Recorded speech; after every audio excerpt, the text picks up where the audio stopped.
I'm not going to spend all day on this one. I'm just not. Let me have a look at this thing here, effects. Let's have a look.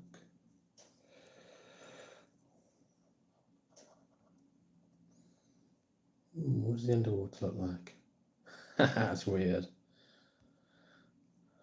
Retro, it's like a retro.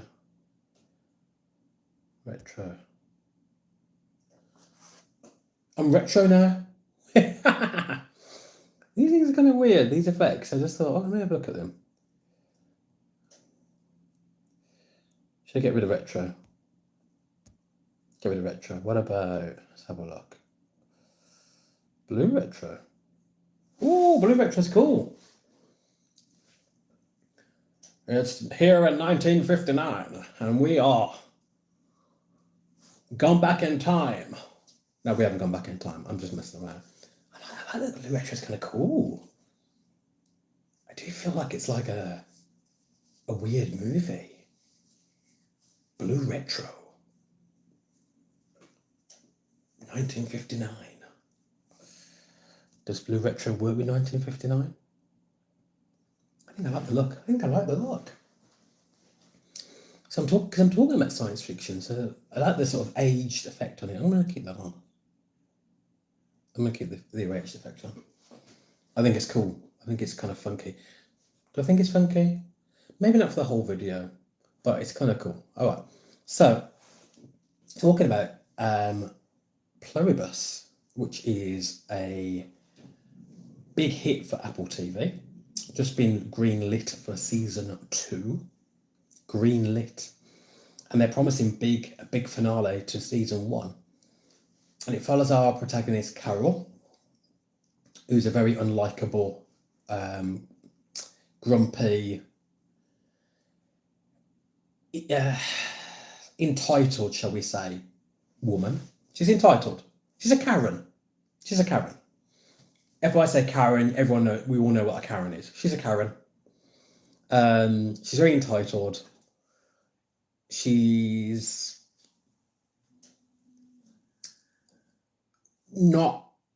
doesn't play well with others, has a weird career as an author that's kind of like,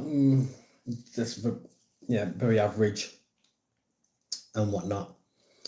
And so, in that regard, we follow her story, and I'll take the filter thing off now because I think it's kind of cool at first, but I'll take it off now. Get blue retro off. Okay. I did like it though, actually. It's quite interesting. Okay. So I guess so following Carol's journey on this story, and I'm not going to go too spoiler heavy because you might actually want to watch the show.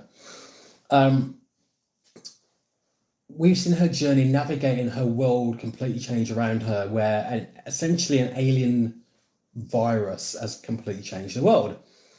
And the interesting thing, there's a few interesting tropes that come out of this, because in most science fiction films or shows or books, whenever there's an alien virus of some kind, it will churn the population of people into a zombified state, and the zombified state is bad. They're bad.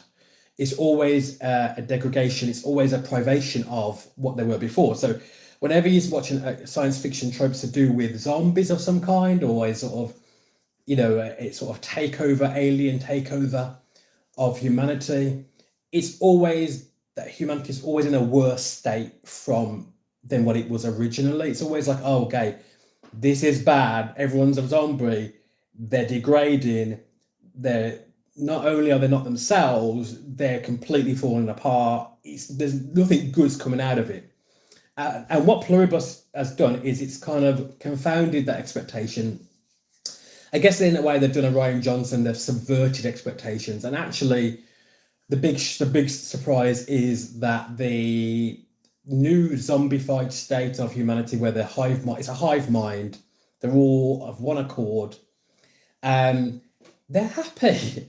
And they're quite joyful, and they're not doing anything that weird.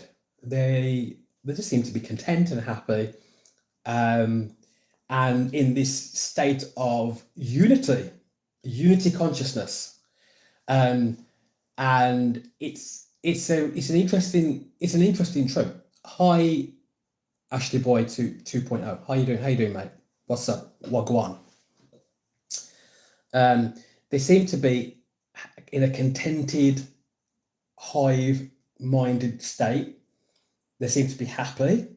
There seems to be this sort of, there's no feuding, there's no arguments, there's no crime, there's no wars. The human race seems to finally be on the same page, and all it took to happen for it to be like that is a alien virus to completely take over the whole planet.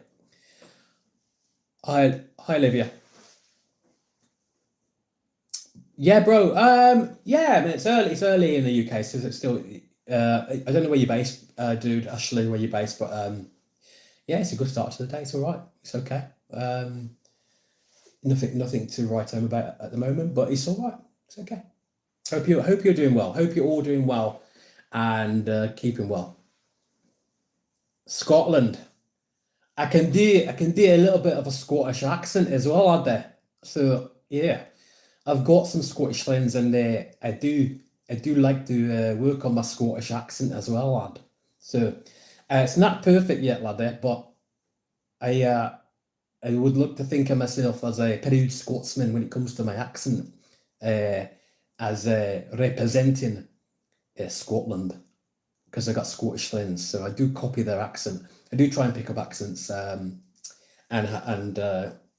don't take offence if I'm doing your accent and not doing it very well. I'm still working on accents. So both, okay, so Ashley and Olivia, you're both in the UK like me. Brilliant. All right. So I'm talking about science fiction. I'm talking about Pluribus show on Apple TV. And if you haven't got Apple TV, try and get needs a bit of practice. Nice, needs a bit of practice. I can do it sometimes a little bit with my Scottish accent, but it does need a wee bit of practice sometimes. But I can do it sometimes. It just needs to be a bit more consistent in how I'm talking. But yeah, I'd like to think I'm enough that I can do a bit of a Scottish accent, lad. All right. Yeah, so it does need a bit of practice. So yeah, I agree. Oh man, I don't do it very often. So it is my time. Olivia, if you're in the UK, your time will be the same. We're all in the same. We're all in the same time banding. It's Greenwich Mean Time, isn't it? Is that right? Greenwich Mean. It's London time basically. So we're all, even if you're very far in Scotland, you're all in. We're all. Is that a 6-7? Don't say 6-7, because all the kids that I know, including children in my family, come out with 6-7, and I'm like, no 6-7s, please. So yeah, we're all at the same time. So it's the idea. This is what I'm talking about. The idea of unity consciousness, because in Pluribus, the people that are infected, which is most of the human population, probably 98% of the human population at least, maybe more than that, maybe 99%, 99 point something, all have this alien virus, and they all have this hive-mindedness now. So they're all connected consciously, interlocked together, and they're all of one mind. So the individuality of a person is gone. So if it was your sister or your auntie or your uncle, whatever, they've got the virus, they're gone. They're all this hive-minded, one unity consciousness. They all share it. So they can retrieve memories from said person that you know. But individually, you're not really connected to that one person. You connect to all of them. And they all do everything in one accord. And it's kind of weird. Now, Carol, who's our protagonist in the story, and I'm talking about Pluribus, the show on Apple TV that's got just got greenlit for a season 2, and is very popular. It's the most popular show on Apple TV, as far as I know. She is she's weird. Like, she's grumpy. She's not that likable. She's very entitled. She's a Karen, basically. And so you have a scenario where the people that you would think of as the bad guys, these humans that have been turned into this sort of alien race because of this alien virus, they're nice and they aren't doing bad things to the world. And they seem to be quite friendly in nature, and they actually are very caring and nurturing to Carol. They're very nurturing to her. They don't want her to be freaked out. They try to reason with her and say, "Listen, we're not going to hurt you." They try to explain to her what's happened. So it reverses the trope of a normal zombie film where everyone has hive-mindedness and it's a sort of privation of the human condition, and it's bad. It's like, oh no, these zombies are awful. They're evil. They're trying to like destroy everybody and everything. It reverses that, and it completely does this sort of 180 sort of thing on you, and it subverts the expectation of what you'd expect from a sort of hive-minded group of people, or a virus that's taken over humanity that's made everybody have the same thoughts. It completely undoes that, which is interesting. So what you find is, as you watch the different episodes, there's a back and forth between who do you like the most, who do you think is right here, as in, if this happened for real and humanity was made to be in one accord, because of a weird scenario, shall we just say, and all the crime in the world stopped, and all terrorism stopped, and all racism stopped, and all kinds of every kind of abuse stopped, everything bad about the world stopped, but the price you had to pay was that individuality has gone, and everyone has a hive mind. Okay, Olivia, God bless you. Thanks for saying hello. You enjoy the rest of your day. Rest up and enjoy the rest of your day. Would it make the world? Is the price worth paying? So the question then becomes for me is, in terms of world peace, or in terms of making the world a better place, is it worth it making the world a better place at any cost? Is there a level that's too much? That it's like, okay, we've compromised too much of our humanity to end all the horrible things in the world, including war and crime and all the terrible things that humans do to each other. Is it worth getting rid of individuality, our sense of volition and free will? It's a free will argument, essentially. Carol wants the world to go back the way it was when she knew it, because that's all she knows. She's not wrong in doing that. She's just being human. She's human, like all of us. And if we were in her situation scenario, we probably would think the same thing. Like, this is too weird. She's lonely. There's only a small amount of people that are like her in the world now. I think it's like a group of like 11 or 12 that are like her now, sort of thing. So it's a bit of a weird one. So she has every right to be perturbed, every right to be discombobulated, every right to be completely confounded by what's going on. But the payoff of everything that's going on is that the world is not being abused. People are not abusing other people. There's no crime, zero crime. There's no wars. All wars have stopped. There's peace in the world. There's technically peace in the world. So you get a back and forth between who do you view as the good guy? Because when you watch a TV show, or watch a movie, or you play a video game, or read a book, your protagonist most likely is the good guy, or you're looking for protagonists who are good. Sometimes you get the anti-hero protagonist, but even an anti-hero protagonist generally should lean towards being more good than bad. Even your anti-hero shouldn't be completely bad. They should have some redeeming qualities that makes them good. Maybe they do things the wrong way, or maybe they go too far, but they essentially still should be towards the good. So essentially, Carol is a sort of, she's a probably a little bit of an anti-hero, but she has some good qualities about her. Some good qualities. The others, which are humans under this control of this virus, are just very naive, almost childlike in their ways, very moralistic. Actually, they're morally very principled. They have high morals. They're not deplorable people. They're not. They don't have this sort of lack of morality. They have a strong, very strong morality to a point where actually it could actually hinder their progress. Hi, hello, dream with me. What's up? How you doing? So I'm talking about this Apple TV show Pluribus, and just thinking about the idea of, I suppose it's a bit of a philosophical episode of Christian Fandom Geek, but just thinking about the idea of, is it right to get unity at any cost? Is it right for is there a price to pay for humanity where it's like we could get rid of world hunger, we could bring in world peace, we could get rid of crime, we could have almost like a utopian society, but you lose your individuality or you lose your sense of volition and free will. Does it work out?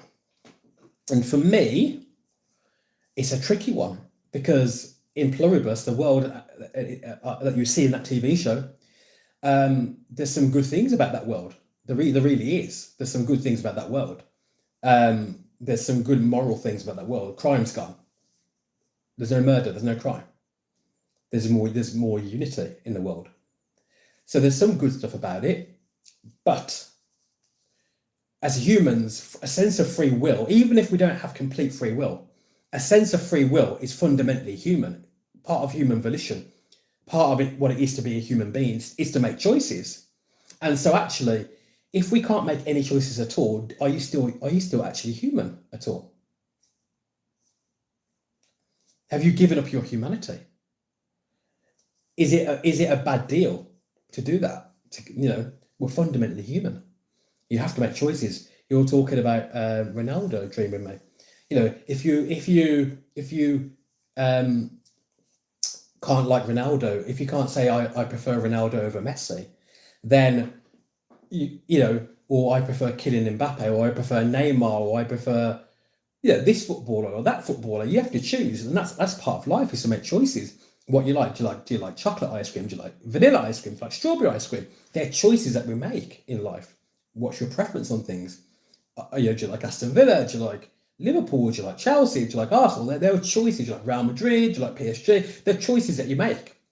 And something draws you to one thing or another. And that gives you a sense of choice. So that when you support that football team or you support Ronaldo, you get enjoyment from when they do well. You get pleasure from when they do well. If your football team wins a trophy, you literally celebrate. You get use endorphin hit. Like, you're just really happy. You're like, yeah, my team's done well. It's a sense of tribe. Like, I identify with the values of my football team, or I identify with the values of my political party, or I identify with the values of my religion and my tribe. We are like-minded, but we're individuals, but we share values, so we still have our individuality. Dream with me. God bless you, dream with me. Have a good day. And so that sense of values is exciting, because actually you can meet people that you like and you share values with them, but you haven't given up your individuality. You're still you. You just find people like you, and it gives you a sense of tribe or a sense of community. And to make the world a better place, you want to still have some individuality. You want to still be. You've got to be there somewhere. The sense of who you are needs to be there somewhere. And if it's not there anywhere at all, have you give up too much? Is the question. And Carol is an interesting protagonist, because she wants the world to go back the way it was. But actually, the question that we haven't got yet is, could we get the world closer to what it was, but actually better than what it was? Like, the question could be, maybe we shouldn't go back to how the world was, because the world wasn't right. But maybe we should look for something different than what it is now. So you look for, is there a third way? Can we split the horns of the dilemma? Is there a third way? Is there a way which you can get some individuality and volition back, but the world doesn't go the back of the way it was before? And that's why where I feel Carol, the plot points, the plot development needs to go that direction. I think where Carol maybe thinks, hang on, no, the world wasn't right before. The world wasn't right before at all, not in the slightest. So actually, we need to look for a third way. We need to look for a different way. We don't want humanity in a hive mind. We want people to have some kind of individuality on some level, some kind of personality, some kind of volition, some kind of, this is Carol, this is, Dave, this is John, this is Pete, this is Fernando, this is Darnell, this is Serena. Do you know what I mean? You want people to be people, but to be a better version of humanity, better people. And so, these are the moral dilemmas that a good science fiction TV show should present to us. They should make us think about things. They should make us question the boundaries of society, the world. How, when we think about our world, that we live in the real world, how it's constructed, people call it the matrix sometimes, the system. It's not a sort of permanent sort of thing in a sense. It can change, our sense of morality can change, our sense of understanding the nature of reality changes. It does change. Our sense of right and wrong may evolve slightly. It doesn't mean it is fundamentally different on every single level. Certain things I think would always be wrong or bad or taboo. But there certainly is an evolution in our thinking as humans, and it's one of those things where what are the boundaries, what are the areas of reality or life that should change as a society? What are things that actually, where we can say, actually, no, we've been doing this thing for a long time this way, just because we've always done it this way, but actually some things do need to change. How we deal with fairness in society does need to be looked at. Reparations needs to be looked at. They're things that need to be looked at. Things do need to be looked at in our society. The working week and how people work and live needs to be looked at. When people have to retire at a certain age when they're old and haven't got they're not as strong as they were before. So you just give them the tail end of their lives to enjoy retirement. That probably needs to be looked at. Why can't people have a bit more free time when they're young and strong and actually can do some stuff? Can go snowboarding if they want to. Because they ain't going to be doing that when they're 70, are they? Or 68 or 67. So, let them go snowboarding now. Got to think about things like that. Do we want a fairer world? We shouldn't have to be in a zombified state, as you see in Pluribus, to make the world a better place. We should be able to look at making the world a better place now. That's my opinion on it. Don't get angry with me. Why can't we make the world better now? Why do we have to be in a hive mind, like in Pluribus, for things to get better, for crime to stop, and for the world to be better? Why can't we look at that now in a normal world scenario? Why can't we make the world fairer and better for everybody? Why not? Is the current way the world is working? No, I don't think it is. I think it works for the elite, for a very small group of people. If you're very wealthy, you've got influence because you've got money, it works for you. Everybody else has to just kind of try their best, but you get to live the good life. Is that fair? No, it's not. And don't give me they've worked hard for their money, because lots of people work hard for their money and still sometimes struggle. So it's nothing to do with working hard. Some people are just have influence and favour on a level that is beyond reasonable. and some people are born into influence and into privilege on a level that is beyond reasonable. Sometimes happens. So these are some of the thoughts I got from watching this show so far. It's a slow burner for me as a show. It's not heavily packed with action, but it's one of those shows that every little plot choice, every little thing matters. You have to watch the show properly, because even though sometimes it feels a bit slow, the pacing can be a bit slow at times.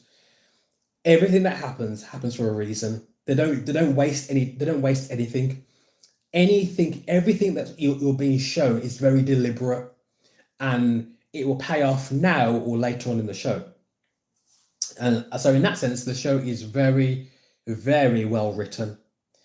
And Carol is, as a protagonist, is very watchable. She's watchable. I will say that. She's very watchable. Sometimes, as human beings, we can be voyeuristic, aren't we? We like, human beings like watching human beings. We like watching each other. And that's not weird. It's just human. We like watching humans. We like tapping into the emotions of our favourite characters, or even characters that we don't like sometimes. We like tapping into the emotions. We feel the emotions. We're like empaths. We feel it.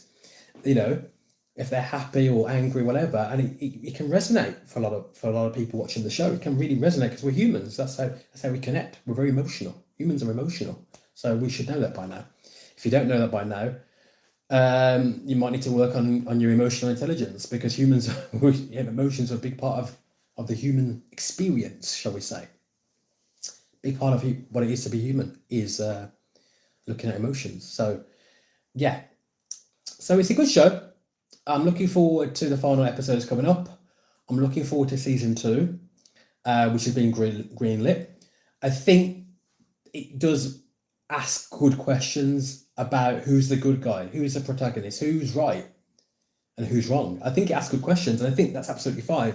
It's absolutely fine to ask those questions. I think we should be asking those questions. And good science fiction movies and books and TV shows, they make you think about reality, the world we're in. They make you think about what some people call the Matrix, because they make you think, could it be different? Sort of, when you think about sort of facts that could change, it's called counterfactual knowledge or realities. In a counterfactual way, could things be different? Could our world be different? And the answer is yes, 100%. It could be different. It could be better. Can be better. Yeah, can be better. And so these sort of shows will provoke us into thinking about, well, in what way could it be better? And in what ways do we need to safeguard and boundary the things about us as humans that should not change? And our sense of free will and volition is one of those things. In what scenario is it acceptable to compromise that? Or are there any scenarios where it's acceptable to compromise that? It's fundamentally human to have preference and to make choices and to like certain things. It's fundamentally human to choose your friends, to choose your tribe, to connect with people that you may share values with. Is fundamentally human. And you don't have to be hive-minded to do that. You can still be who you are to do that. And I think Pluribus kind of gives us a world in which these hive-minded humans, which are most of the population, 90 whatever percent of the population, seem to be very nice-natured and moral, but they've lost their individuality. And they're nice and they're moral. But are they good? Is the question. They're certainly nice and they're certainly moral, but are they the good in the story? Or is Carol the anti-hero the good in the story? And you probably find there's a bit of both, because I think, in a way, to go back to how the world was when you can see that there's no crime and there's no war and there's peace, could be seen as Carol as a protagonist being very selfish. She just cares about what she wants. She is selfish. She's a Karen. She's very entitled, but she's also human. She's as human as anybody else. And so that level of change in such a short period of time that she saw would make you want the world to go back to where it was. Of course it would. Where do you derive meaning from if you connect with people that are connected to everybody else, and you can't really have private moments with that one person you want to have that connection with? How do you derive meaning from that relationship?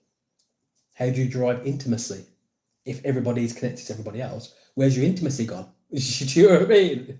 And I'm talking intimacy on a psychological level, on a emotional level. Where's that intimacy gone? See what I mean? You can't. Can you have you can't have a best friend if everyone's hive-minded. How can you have a best friend? How can you have a bestie mate if your mates all connected to some internet of souls? But it's not even like on a spiritual level. It's just on a human, earthly level. These are the questions that you end up asking and things like that. And then there are the spiritual aspects of it where you could think about what about when we talk about afterlife world scenarios, heavenly scenarios, where in some religions they do almost talk about this as if they believe that you sort of merge into this oneness.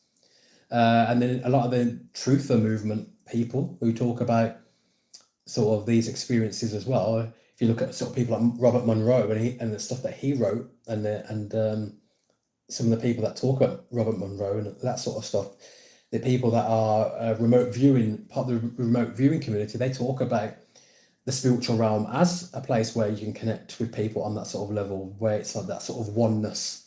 And how does that sit with your sense of volition and free will? So yeah, these are all things to think about, guys. When you watch a show that is a show that makes you think, it's certainly a sit forward TV show, Pluribus. They're the questions that you kind of ask about these things. We always look for who's the good guy, who is in the right, who's the good, who's what we'd call the Boy Scout archetype when you talk about sort of the archetypes or tropes in the hero's journey. Who's the good? Who's the Boy Scout archetype? Who's the Captain America? Who's the Do you know what I mean? Who's the Superman? Who's the one that is the good? That is the arbiter of good, the moral authority in your story. And in Pluribus, there kind of isn't really one. It's just different perspectives on a messed up situation where everyone's just trying to make the best of the situation that's going on. And we haven't found a perfect answer or perfect way of doing things yet. And sometimes you work it out as you go along. One of them ones. Which is interesting because we're used to having a good and a villain, the hero and villain. We're used to that sort of dichotomy of, we know that's the good guy, we know that's the villain, let's see how this plays out. We're used to that, we like that. But when it becomes subverting expectations, as our good friend Rian Johnson did in Star Wars, which was the worst thing he could have done with Luke Skywalker, and I'm still talking about that all these years later, then you do get a situation where it's like, okay. You have to be careful when it comes to subverting expectations. You have to be careful when you attempt to do something like that. You have to be very nuanced. And you have to be a good writer when you do things like that. You have to know what you're doing. And you have to know your target audience. You have to read the room. It's called reading the room. The target audience of said franchise, okay, the fan base of said IP, will they respond well when we subvert the character tropes of these characters that are beloved within said franchise? How will they respond to that? Will it cause a fandom war? You have to be able to evaluate these things, guys. You have to know your audience. Know your audience, read the room. These are big things when you're trying to be creative and be a storyteller. You have to be able to read the room, know your fan base, know the tribal community around the story, the community around said franchise. You need to know them, know what they're into, know what they like, know what they don't like. See how far you can push boundaries. deconstruct some stuff, but like, yeah, but use wisdom. Have that inside information. Have that sort of intelligence where you know what's going to bring the best out in your fan base. And because if you're a storyteller, guys, you want your fan base to fall in love with your stories. If you're a storyteller, you want them to be invested in your story, to fall in love with your story, to love your characters. Okay, you want us to invest time, money, and emotions into your virtual world. So it's a secondary world. It's an imaginary world, but you want us to invest in it. You want it to be such a great form of escapism that we are fully invested in your imaginary world. And you see it with Lord of the Rings, you see it with Star Wars, you see it with some of the big, you see it with Star Trek, you see it with some of the big franchises and shows that we love. That when it's done right and done proper, you see that how much investment you get from the fans, from the community that builds around it. A lot of investment, not just financially, but emotionally as well. People go to expos dressed as their favorite characters. They'll buy the posters, they'll buy the DVDs, they'll buy the video game, they'll buy the t-shirts, the merch. They'll invest fully. They'll be like, yeah, I'm bringing money to you because you've given me a place, a safe space, a place of being, a world that I can get immersed in, that it's an imaginary world that I love. So because I love it that much, I'm going to spend money on it and time and invest emotions in it as well. And that's great. That's what we want. It's great. Okay, so this was supposed to be a little short episode. It's been a little bit longer than I originally intended. And I've had some of you leave some comments and say, what's up? And I love that. I love talking to you guys. I love talking with the YouTube community who are some of you are from Red 5 podcast network, some of you from other podcast networks, some of you are YouTube creators yourself, some of you are just, you want to be entertained. And that's okay, you can be entertained. We all want to be entertained. We all want to be entertained. By the way, do me a favor, if you have not subscribed to Christian Fandom Geek, I would please love it if you would. I am trying to build up the channel. There are lots of nice videos for you to play. So there is a big back catalogue of the channel. So if you would like to smash that like button, and if you would like to hit the sub button and continue this journey with me as I talk about lots of different things in the world. and also be nice. We're coming. It's a season to be jolly and goodwill to all men. We're nearly there. So Jar Energy. I love that name. Jar Energy. Wow. What a moniker. What a great name. Jar Energy. It just feels big. It feels like the power of the sun in the palm of my hand. It feels big. Jar Energy. Dream with me, you're back. Dream with me, that's funny, man. Dream with me, you like, bye, see ya. And then you're like, you've come back, like, whoa, Jar. We've got Dream with me, we've got Jar Energy, we've got Tion. People saying hello. Bodies flying left, right, and centre. Everyone's saying, what's up, peeps? How you doing? Quick question for all of you watching now. Are you looking forward to Christmas? And are you ready? Have you wrapped all your presents? Have you sorted out? Are you sorted? My name is Sky or Sky G. Okay, hi Sky or Sky G. Lovely name. Lovely name, Sky. I love the name Sky. It's a beautiful name. Sky or Sky G. Beautiful name.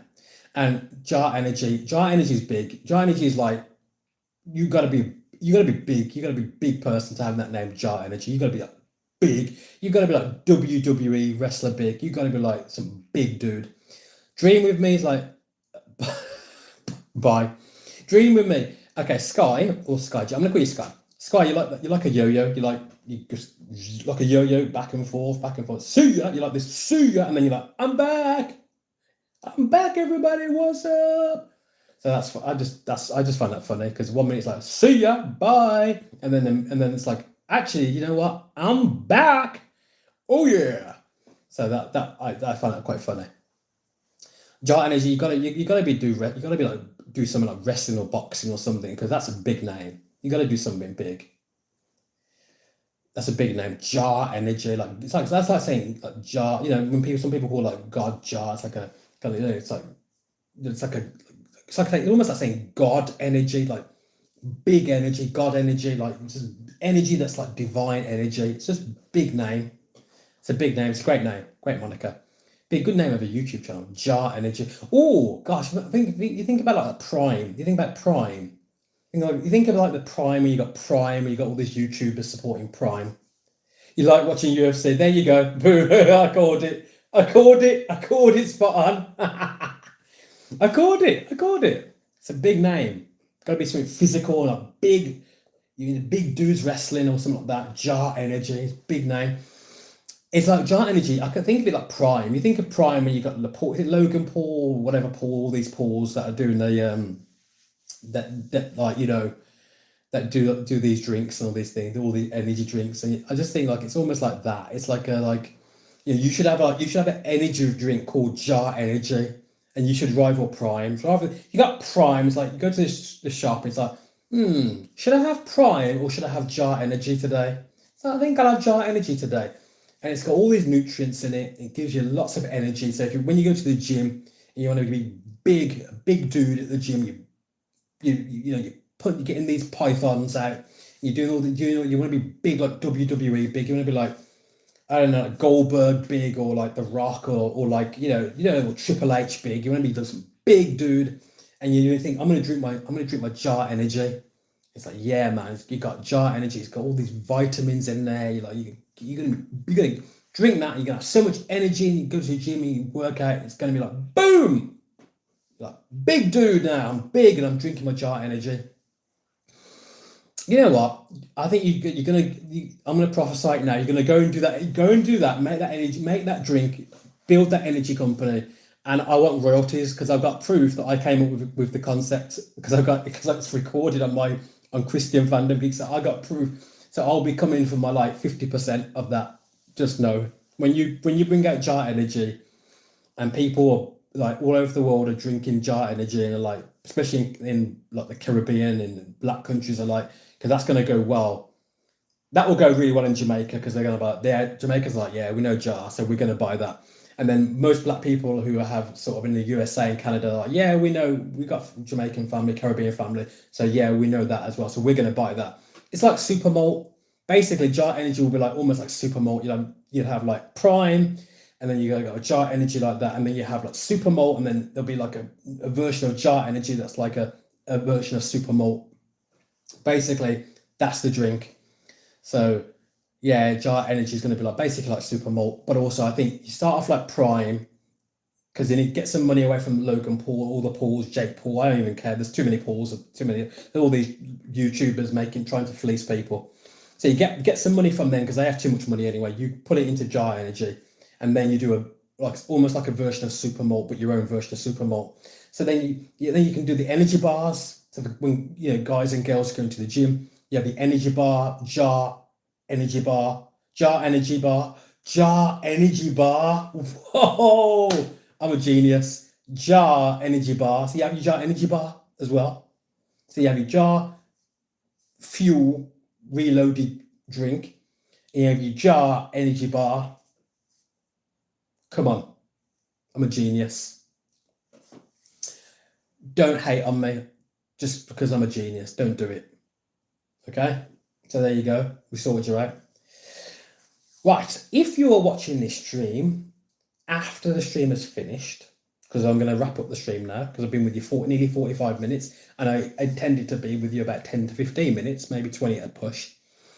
If you're channeling this information, that's funny. That was funny. That's made me laugh. That's funny. Jar Energy bar, Jar Energy bar. Whoa, that's beautiful, man. You gotta do it. You gotta do it, man. You gotta do it. Do it. You can use AI to come up with a design for you for the wrappers and stuff. Anything, make it healthy. Make it healthy. So make it like loads of protein in it, so you can go to the gym. But it's got some berries in it and stuff that's healthy for you as well. Like do it quite healthy. You know what I mean? Yeah, do it healthy, and do a vegan version as well. I'm not vegan. I'm full on. I'm full on. Have my food. Don't mess with me. I'm a chicken and everything. I'm not a vegan. But do a vegan version because some people are vegans and they have that. It's a big thing for them. So you do a proper version for blokes like me, for lads like me. You do a proper version for me, and then you do a vegan version for those that are a bit more have those sort of sensibilities on that side. They care about the planet and stuff like that. So you have that version as well. Yeah, health is wealth. Yes, get the people healthy, man. Let's just do it. Let's do it. Get these energy bars on the go. And because we all want, I go to the gym and I work out and stuff like that, and we all want to get big. We want to get big mans, be strong, physically strong, be big mans. So let's do that. You do these energy, you do the drink, and you got the energy bar, and you have the vegan version for those that are a bit of those sensibilities. You got to look after them, make sure they're okay as well. You get a whole range of snacks and drinks on the go. Jar Energy, big man energy. Yeah, and one of the products could be like you could have a line underneath that says "Big Man Energy" or "Big Woman," "Big People Energy." Everyone wants to get big. Let's do it. Let's go. So, if you're watching this stream, this episode of Jar Energy Bar, if you're watching this stream after the stream is finished, smash the like button, share with friends and family. Whatever you do, make sure you sub this channel. And Jar Energy, you better. Yeah, sponsored by Jar Energy. Jar Energy, you better hit sub. You better be subbing my channel. You better sub the channel. You better be watching the videos as well. Because I've just changed. The Lord has just changed your life. The Lord has given this idea for you. Change your life. This will change your life now. So Jar Energy is going to start. You're gonna go big with Jar Energy. So now you need to be at least watching all my videos on my channel, right? And then you share it with your friends and family as well. So you get your family to watch the videos as well. I don't even care, Jar Energy, if you have to make up new Google accounts, like just lots of, if you have to make up like 10 new Google accounts and then use that, right, Christian Fandom Geek, I'm setting up 10 Google accounts, and every one of those accounts is playing your videos round the clock. I'm going to get you so many views on this channel. Boy, I'm boosting your channel, boy. Your channel, Christian Fan Geek, is such a boost. Man, Red 5 never seen anything like it. But what a boost for this channel. Playing those videos left, right, and centre, sharing it with friends and family, making them play it left, right, and centre. Get everybody to set up new Google accounts. Like just get this guy to like 10,000 subs. Just get him to 100,000 watch hours. Let's just boost him up, man, because Jar Energy now is born. Jar Energy has been instantiated into the world. We spoke it into existence now, which means that Jar Energy has to come to pass now. We spoke it into existence. Dream with me is back. Right, Sky's back. Yo-yo, Sky, you're a yo-yo. Absolute yo-yo. You're like, I'm back. You're like, see ya. And they're like, I'm back, baby. Like, yeah, okay. Sky, God bless you. Sky, I'm going down. Sky, sub the channel. Don't come up here going back and forth like some yo-yo and you haven't subbed the channel. Sub the channel. Show some respect. Sub the channel. Hit the subscribe button for Christian Fandom Geek. Hit subscribe to Christian Fandom Geek. Sub the channel. One love. Jar Energy, one love. Sub the channel. Sub the channel. Hit the like button. Watch my videos. I don't care if you have to make up 10 Google accounts and then you hit sub on every one of them and you play the videos. Keep playing it. Play it in the background. Play it. Well done. Thank you, Sky. God bless your heart, Sky. Well done. That's it. You sub the channel. You play the videos. Play every video. Play it in the background while whatever you're doing. You're reading your books. Whatever you're doing, chilling at home, just relaxing. You play the video in the background. You hear me talking to you in the background. That's it. Life is good. Jar Energy. This is now a real thing now. Jar Energy is real. It's real. Jar Energy Bar, it's real. So when you're making big money, big man money, I'll be getting my 50%. I'll be getting my 50% on that. I'll be getting my 50% of Jar Energy Bar. proof of concept is on the channel. This video is proof of concept, which means you will be owing me money. I'll be coming for my money. Right. Sky, God bless you. Have a great, we're in Christmas season now. So close to Christmas, guys. So have a good one, guys. Be safe. Be safe. Be kind. Try and make the world a better place, even if it's just people around you. Okay? Try and make the world a better place. Okay? Manners and kindness often cost you nothing. That's being a good person, a decent human being, you'll change the world. You really will, and you'll certainly change the world around you. So let's all try and do that. Let's try and bring some light and positivity into the world, because the world's very intense at the moment, and so it's not always easy. So let's try and make the world better. So this has been me, your Christian fandom geek, and I'm gonna go now, but I will be streaming again tomorrow. So you'll get another stream from me tomorrow. Okay? So you will get another stream. Oh, you are a vibe. Yeah, man. Yeah, man, I'm a vibe. You know me. Man, I'm a vibe. You know, I got a lot of energy, I got personality. I care about people. I care about the world. I'm a Christian. That's why my channel's called Christian Fandom Geek. But I'm also down to earth, and I talk about philosophy, I talk about life, sometimes talk about race, relations, politics, football, sports. I talk about different stuff. But yeah, thank you for that, man. I appreciate that. God bless you. Yeah, I'm a vibe. I appreciate that. That's a lot of love. God bless you. And to you and Sky, God bless you for your kind comments and as well, and for spending time with me today on this video. I'll be back tomorrow around a similar sort of time tomorrow morning as well, doing a stream. Okay.